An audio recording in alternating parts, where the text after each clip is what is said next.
کیا تم نے اسے دیکھا جس نے اپنی خواہش کو اپنا خدا بنا لیا اور اللہ نے علم ہونے کے باوجود اسے گمراہ کر دیا اور اس کے کان اور دل پر مہر لگا دی اور اس کی آنکھ پر پردہ ڈال دیا؟ تو اللہ کے بعد اسے کون ہدایت دے گا؟ کیا تم غور نہیں کرتے؟ میں نے یہ آیت پہلی بار اس وقت پڑھی جب میں ایک چھوٹی سی عادت میں الجھا ہوا تھا، وہ عادت جسے میں بس ایک بار کہہ کر ٹال دیتا تھا، پھر دوبارہ، یہاں تک کہ وہ میری روح میں بیٹھ گئی۔ باہر سے میں ویسا ہی تھا جیسے سب ہیں، نماز پڑھتا، لوگوں کو سلام کرتا، مسکرا کر بات کرتا، مگر اندر میں مکہ کا وہ مشرک تھا جو اپنے بت کو نہیں چھوڑ سکتا تھا۔ فرق صرف اتنا تھا کہ میرا بت پتھر کا نہیں تھا، میرا بت میری خواہش تھی۔ میں قریش کے ان لوگوں کے بارے میں سنتا تھا جو رسول صلی اللہ علیہ وسلم کو جھٹلاتے تھے اور سوچتا تھا میں تو ان جیسا نہیں ہوں، میں تو مسلمان ہوں۔ مگر جب یہ آیت سامنے آئی تو میں رک گیا۔ اللہ کہہ رہا تھا اتخذ الہہ ہواہ، اس نے اپنی خواہش کو اپنا خدا بنا لیا۔ میں نے اپنی زندگی کو پہلی بار سچائی کے سامنے رکھا۔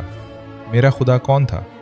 میری زبان جو غیبت کی عادی تھی، میری آنکھیں جو حرام کو دیکھنے سے نہیں رکتی تھیں، میرا پیٹ جو حلال و حرام میں فرق نہیں کرتا تھا، میری راتیں جو عبادت کے لیے نہیں بکھرنے کے لیے جاگتی تھی۔ مکہ کے لوگ لات و منات کے سامنے جھکتے تھے، مگر میں اپنے نفس کے سامنے، اپنی عادتوں کے سامنے، اپنی کمزوریوں کے سامنے سجدہ ریز تھا، اور مجھے پتہ بھی نہیں تھا۔ پھر میں نے اگلا حصہ پڑھا، وَأَضَلَّهُ اللَّهُ عَلَىٰ عِلْمٍ، اور اللہ نے علم ہونے کے باوجود اسے گمراہ کر دیا۔ یہ وہ لمحہ تھا جب میں کانپ گیا۔ میرا علم میری حجت نہیں تھا، میرا علم میری سزا تھی۔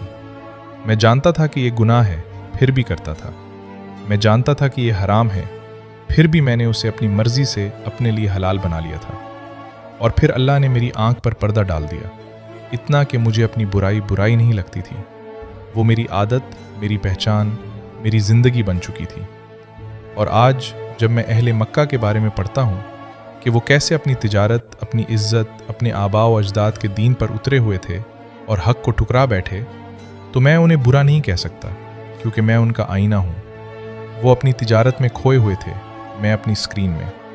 وہ اپنی قوم کے فخر میں، میں اپنے دوستوں کے سامنے اچھا لگنے میں۔ وہ اپنی بستیوں کو نہیں چھوڑ سکتے تھے، میں اپنی عادت کو نہیں چھوڑ سکتا۔ فرق صرف اتنا ہے کہ وہ کھلے بت پوجتے تھے اور میں چھپے بت، جسے مزہ کہتا تھا، دل بہلانا کہتا تھا، بس ایک بار اور کہتا تھا۔ لیکن اس آیت کے آخری حصے نے مجھے پکڑ لیا، فَمَن يَهْدِيهِ مِن بَعْدِ اللَّهِ، تو اللہ کے بعد اسے کون ہدایت دے گا؟